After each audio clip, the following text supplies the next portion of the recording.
because it doesn't matter. It's insinuating it, but then they just got the gun and they went like the fag. The fact that they've done that stops it. Yeah. They argue the fact that yes, it's a gun, but if you watch it to the end, you'll notice that it's actually a lighter, and because they've shown it's a lighter, they can't do anything about it. No, so they had to reinstate it. They had to reinstate it.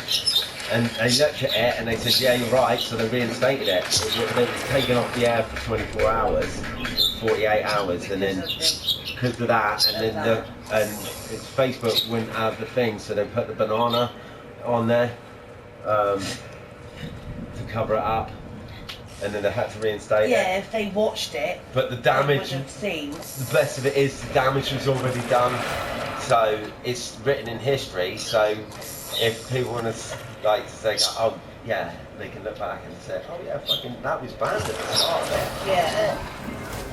Yeah, it's already given it that notoriety. Damage is done, they say. It's too late. It's too late. They banned it and it played right into their fucking hands. Hopefully they'll get some success out of it. I want a job. I told them if it goes fucking completely off, I said I'll be your driver, and they said fucking sure. So I get to go fucking raving, and they pay me to be their driver. You'd be paid for every trip you go. Well, or every gig. it wouldn't be like that if they covered the fuel. If they covered the fuel with and what have you, the parking. I've taken them to a few gigs. I've done London a couple of years ago. I've done 3 gigs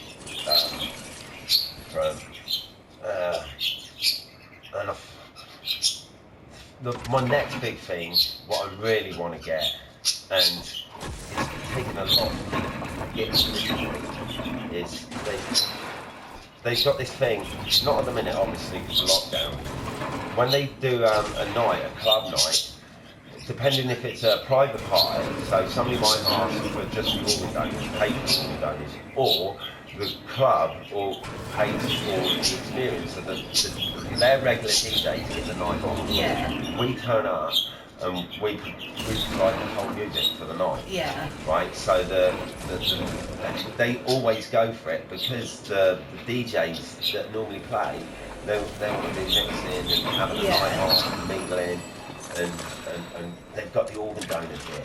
You know what I mean? So they get the experience. So they normally have like Jake Ayres will play at the beginning, and then they'll have Wazza, and he'll step it up, and then you'll have Juxtaposition, which is 2 brothers, but they've now since party, and they don't do that anymore. Wazza's now gone back to his missus.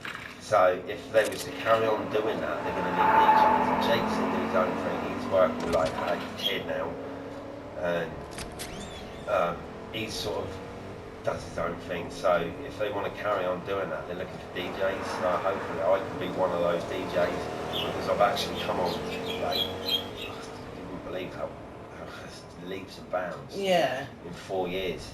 In the 4 years I've known them, and the experience that I've had, and well, Scott's seen it there. He's like, yeah, mate. Like one night, it's one thing playing on a plug-in to a laptop, yeah, and running off of that. That's one thing.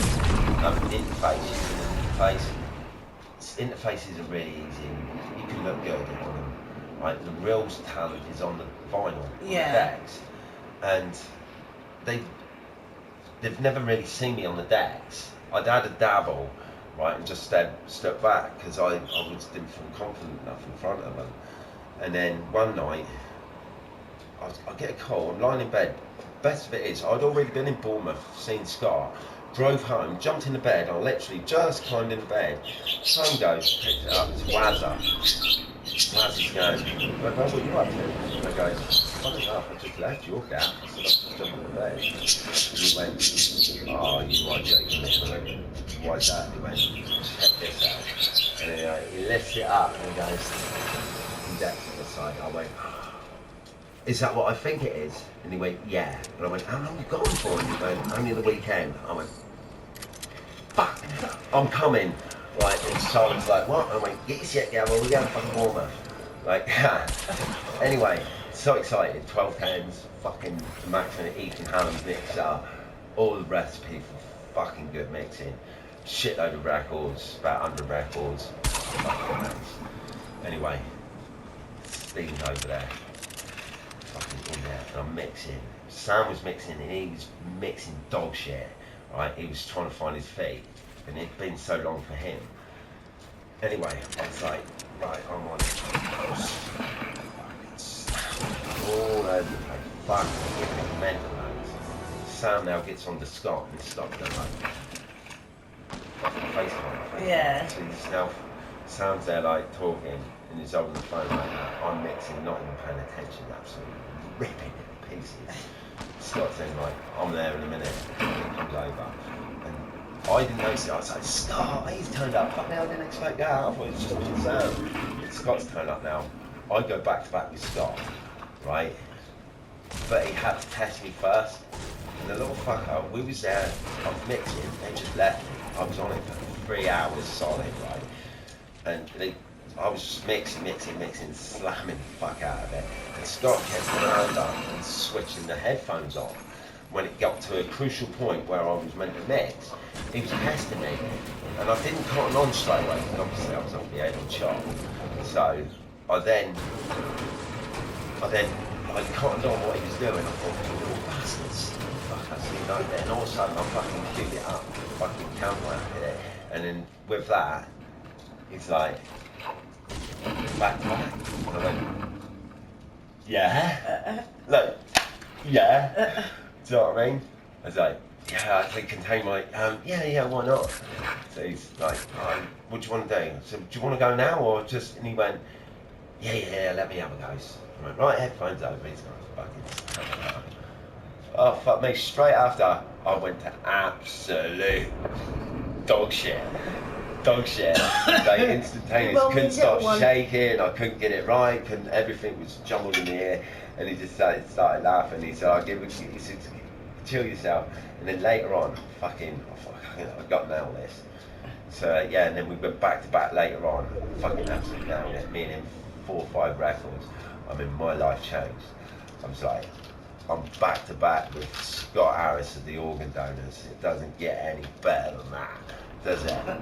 Do you know what I mean? It's a fucking dream. It's all those years I stood in that spot underneath the DJ box, looking up and going, fucking worship you, we love you, we love you. And then all of a sudden I'm fucking back to back with the cunt. That's Dave Grohl picking out some kid out in the front row and saying, coming up in here and jam with us. It's like, wow. Do you know what I mean? Dream come true. And I know it was just in some fucking house down in Bournemouth, but to me, it's just like, meant everything. Didn't really matter where it was. Then after, he kind of nurtured me. He got me deck time. He got me some serious deck time. Like when we went up this weekend, he went, have a couple of decks. So like, yeah. And then Nexus 2000, Pioneer Nexus 2000, best money to buy. And mix out, fucking like probably about 10 grand worth.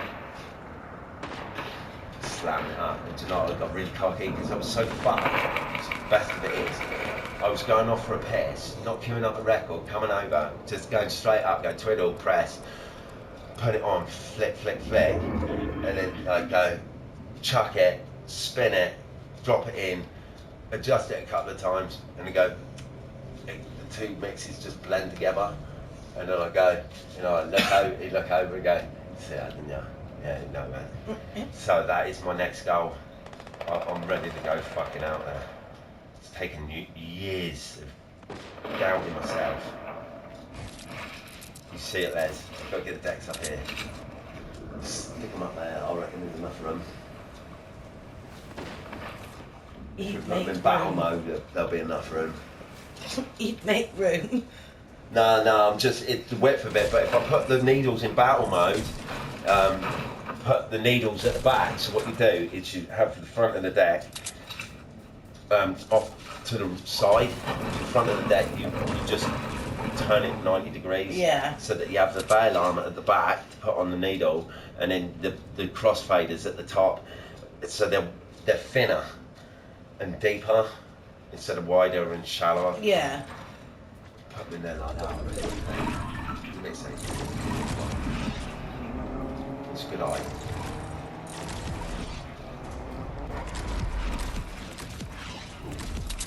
Put it in that Sony. What's it? A jack socket or phonos? What's that socket, Les? That stereo. Oh, one. it doesn't matter. I'll bring both leads anyway. I don't know what. I'll have both leads. The stereo. For it. You haven't got seconds on the back now. Is it an auxiliary in the front? Yeah, they're on the front there, yeah. Yeah, that's alright. I've got fucking equipment. You should be able to. Would you not be able to connect it to the TV? Fucking headphones didn't come to that either. I was gutted. My headphones, little jack socket, they were only cheap ones. I've pulled them and now it's fucked. And I've got these other headphones coming in the post. One of them on eBay and really good. And they're all on the advice of Scott. He's I messaged him. I said, what do you think of HD 25s? He said, I've only ever used them. He said, I've got the Mark 2s now. He said, but Mark 1s that you're looking at, the Mark 1s you're looking at are alright. He said, really different.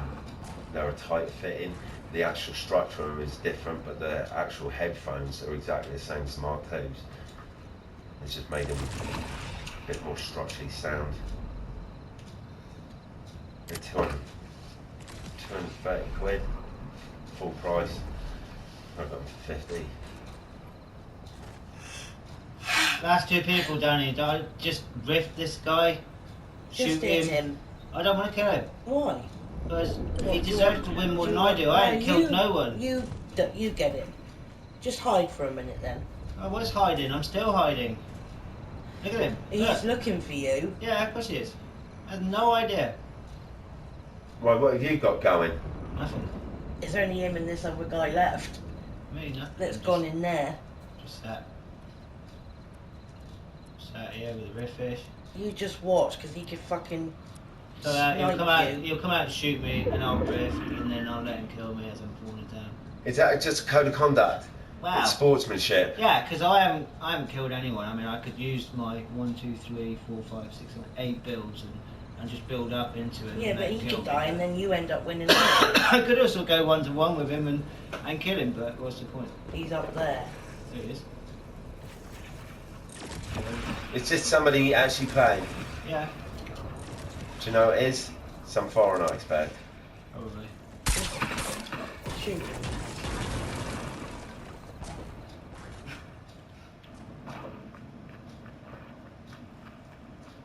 You took his builds out. There you go. You got it. He died. Right, his builds fell I down. did nothing. Yeah, the building failed him. See, he used the bounce pad to go up, but when Yeah. he came down, his bounce pad wasn't on the piece of wood he put down, and because Yeah. the wood's there under the floor when he landed, Yeah. it doesn't count as landing on the ground. It counts as landing on a build from the height. So Yeah. he gets annihilated. Nothing to do with me. I didn't do shit. Look. All you did was just knock his wall down. One elimination, look. No assists, no revives, no accuracy, no damage to players, no headshots. I travelled 4 kilometres, Still covered get away. 612 materials, have 520 materials used. I took 41 damage, but I did 6,224 damage to structures. I killed one guy just by damaging his structures. Mate, that is proper warfare. That's warfare. That's fucking serious warfare. That's immobilised a